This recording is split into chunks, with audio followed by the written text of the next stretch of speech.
podcast FH UPS Tegal di Ngobrol Serius Tapi Santai, dan kali ini dipandu oleh saya Dinar Mahardika, dan tentunya saya tidak sendiri. Saya ditemani oleh salah satu wanita hebat yang banyak mensupport generasi hebat juga tentunya. Selamat datang Ibu Kanti Rahayu SHMH. Sarangeo. Ibu boleh memperkenalkan diri dulu dan sambil disapa generasi hebatnya Ibu. Oh iya, terima kasih. Halo generasi hebat dimanapun saudara berada di seluruh Indonesia. Selamat datang di Fakultas Hukum Universitas Pancasakti Tegal. Fakultas Hukum hebat. Oke, Bu, Ibu kan di sini selaku dari Wakil Dekan 1. Iya, betul.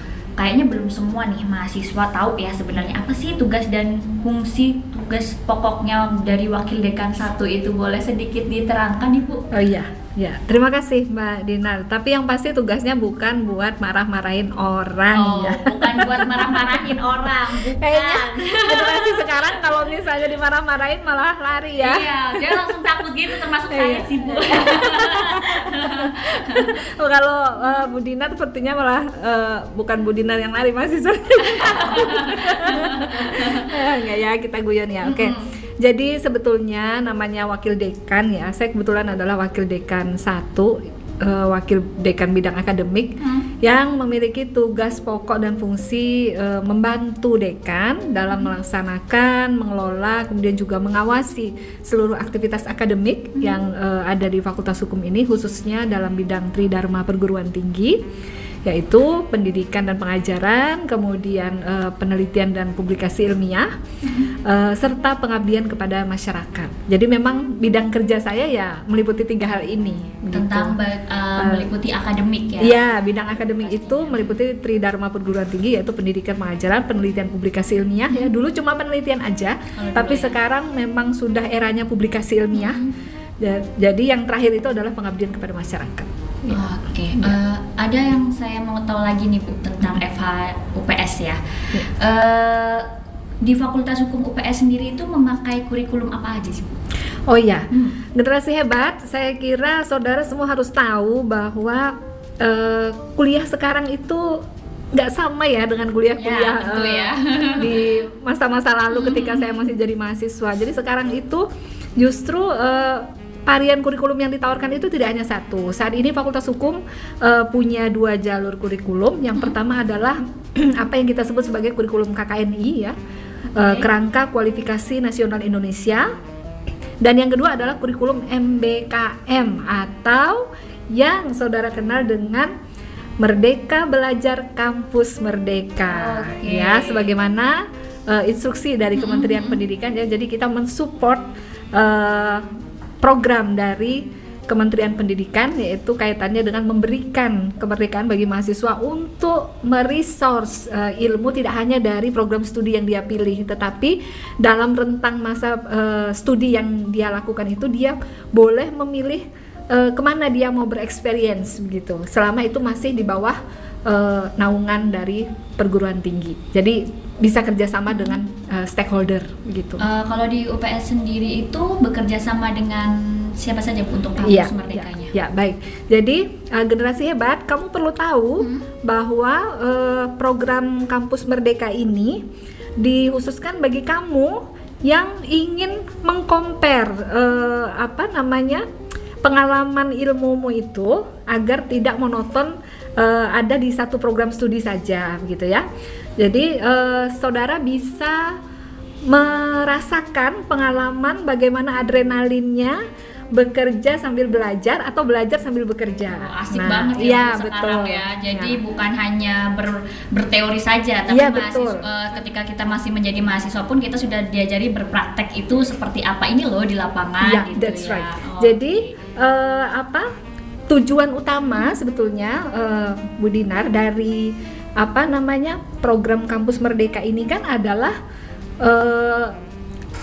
melibatkan ya stakeholder yang ada di daerah itu agar mampu menyerap tenaga ahli dari fresh graduate gitu dari perguruan tinggi yang ada di daerahnya masing-masing gitu. Nah, jadi harapannya dengan kerjasama yang dinaungi di bawah perguruan tinggi atau universitas ya. Kemudian kalau di UPS itu kan kita punya KUI. KUI ini adalah satu unit yang memang khusus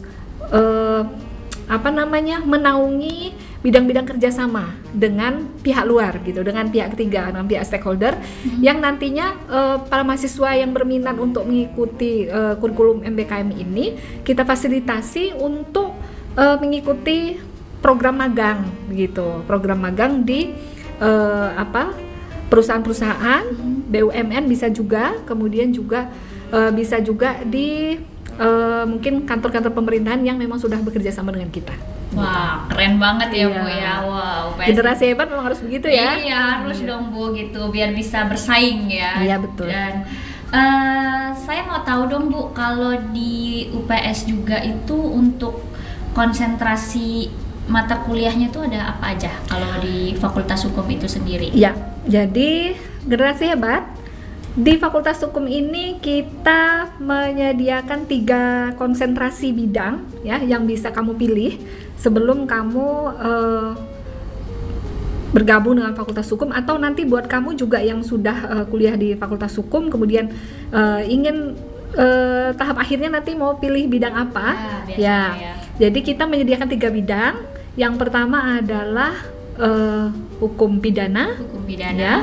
Kemudian hukum tata negara dan hukum administrasi negara, kemudian hukum perdata, dan sekarang nih sesuai dengan visi misi, karena visi misi Fakultas Hukum itu harus di breakdown dalam bentuk mata kuliah dan bagaimana support fakultas untuk merealisasikan visi misi itu adalah kita buka bidang yang keempat adalah bidang hukum acara. Jadi bisa beracara pidana, bisa beracara perdata.